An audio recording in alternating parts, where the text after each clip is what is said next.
take your piece that you have as your guide from last week, and then you're going to take the color that you want to use and then make 2 pieces that are the same length in that new color you're going to use this time. You don't have to use a new color. You can use 2 different colors if you want to. It's totally up to you, but just use that guide to cut yourself 2 new pieces.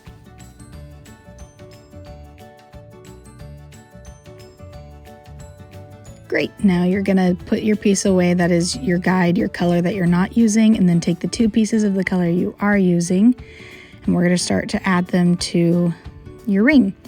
So you wanna match up your ends, and you're gonna put it in, you're gonna fold it into thirds like we did in the week 1 video. And if you wanna see that broken down slower, go ahead back to that week 1 video.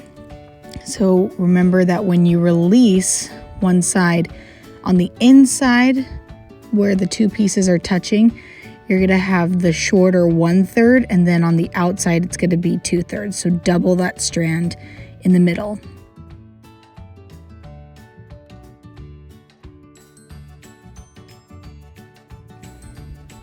So clip it so that you can keep that organized. If you want, you can put your DNA strand from last week to the side. Just move it. It should be easily movable. And then you can loop it over or you can clip it over. So you're going to put your loop through the hole and drag it through the bottom so that that bar on the bottom of the knot is facing towards you and matching the other side. So again, put the loop through the ring,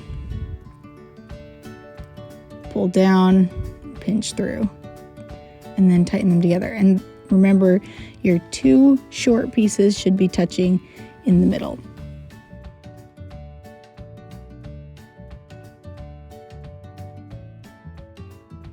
Okay, so we start this knot the same way as the other knot. You go in a 4, and that back piece is going to go behind the piece in your right hand, and then you loop the piece in your right hand underneath and through the back in the hole on the left, and you pull it forward through the hole on the left.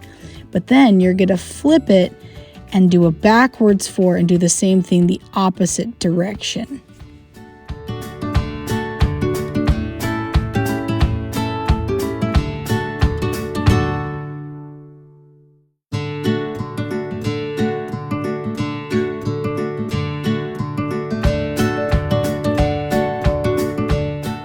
So this is called the square knot because it's not going to be twisting like your DNA knot where you're going the same direction, so it has to curve.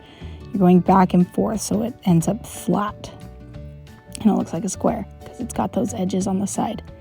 So we're going to do this knot back and forth 3 times. So we're going to count the edges that are straight. So we have 1, 2, 3 edges, and then this one we're going to leave a teeny tighten it first and then we're going to leave a teeny bit of space.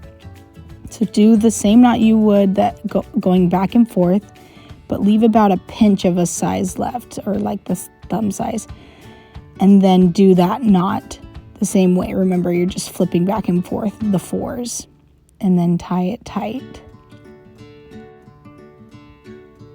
and then continue down back and forth. So you keep going with that same pattern. You're doing 1, 2, 3 wide, 1, 2, 3 wide. And in reality, you can make those wide spaces as thick as you wanted to or as little as you wanted to.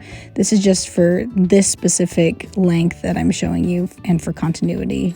Just pick a size and stick with it. So once you get down, however many you want, you're just going to pinch the knot area and slide up. Pull those 2 pieces in the middle and then push everything up, and it's going to give you those cute little loops on the side of the knot. And then we're going to just keep going down and down and down over and over again, just doing those spaces. So 1, 2, 3 space. The reason why you're doing 1, 2, 3 space is because then that space is your 4th, and so it comes out even. My loops aren't the prettiest, they're not the most even, but it's still very cute. If you are more particular, you can obviously be much more perfect in your looping. So you can pull down your DNA strand whenever you want and kind of check the length. I want to, for this project, make them all the same length. You don't have to, but I'm going to keep going until they're all the same length. At some point, you may have to undo knots on one of the strands or slide around strands in order to make them the same length, because you have to have enough at the end to make the tassels. So the middle should be very long still, but you want that tassel at the end. So I pinched it to show you how thick the knot at the last part for the tassel would be. But basically that's the shortest you want to leave on the bottom of your cords. So just make sure that you have enough to work with for the tassel. So I'm sliding up this DNA strand, just kind of pulling all the knots up so that they're the same length. And so they're not perfectly the same length, but it's okay because it's going to look great.